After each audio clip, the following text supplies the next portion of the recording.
So now we have passed our leak test. There's a couple of different things to note with this anesthetic machine.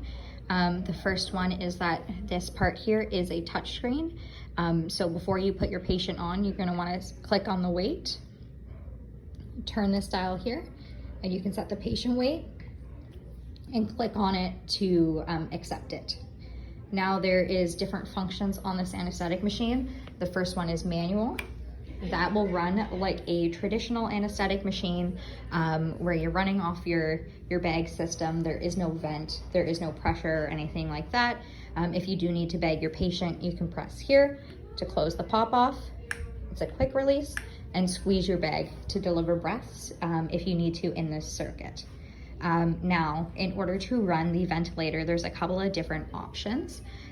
For the bellows, if they are under 10 kilos, you're going to want to use the small bellow, which looks thinner.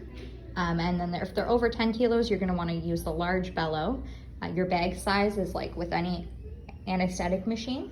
And this is your pressure dial. And I generally like to keep it just under 10. It all depends on your preference. Now, there is the option to change this to a completely different circuit over here. At our clinic, we do not touch this part of the circuit. We don't mess with it at all. So now on this machine, you have your inspire and your expire flutters like you would with any other machine. You have your O2, and you have your ISO. You're always gonna wanna make sure, again, your oxygen's on, your leak testing, and that you have ISO in this machine. To turn the ISO on, you would click here and rotate, and then to turn it off, it's just like that. Now, in regards to the ventilator, there's a couple of different systems that we can use. So in order to turn on the ventilator, we would switch it to auto. We have our weight set in, and then you can hit start case. There's VS, which stands for ventilator support, and then there's also PCV, which is positive pressure ventilation.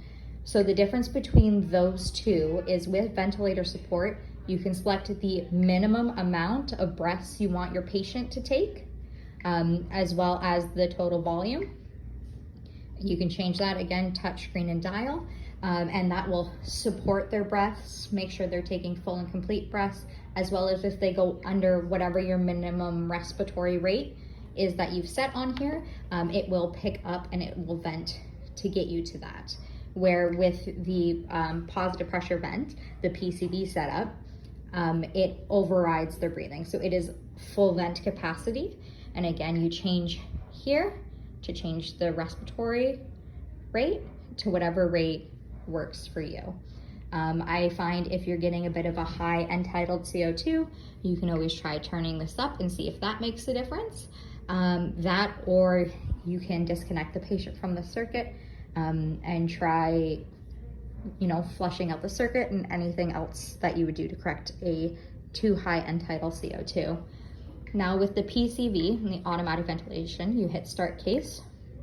With both the VS and the PCV, you'll notice here there's an end-tidal CO2, but there's also something called the FiCO2, which is the inhaled carbon dioxide. Sometimes that number will go up too far. And then what I do in that case is I disconnect the patient really quickly and I flush out the system with the O2 flush and try to get a higher concentration of oxygen. And you can also kind of turn up your flow rate. If your flow rate's too low, that will start going off. And then to finish your case, once you're done with your ventilation, we generally throughout the whole surgery have them on PCV. You're gonna switch them to ventilator support. And then you slowly turn down the amount of resps. And then once they start breathing on their own, you can then switch them to manual, because you do have to wean them off of the vent when you have them on full vent, just to prevent any kind of dysphoria or any kind of thing like that, as well as to kind of maintain their oxygen saturation. So you can turn them on manual, and once you have them on manual, and they're breathing on their own, you then can disconnect them and extubate like normal.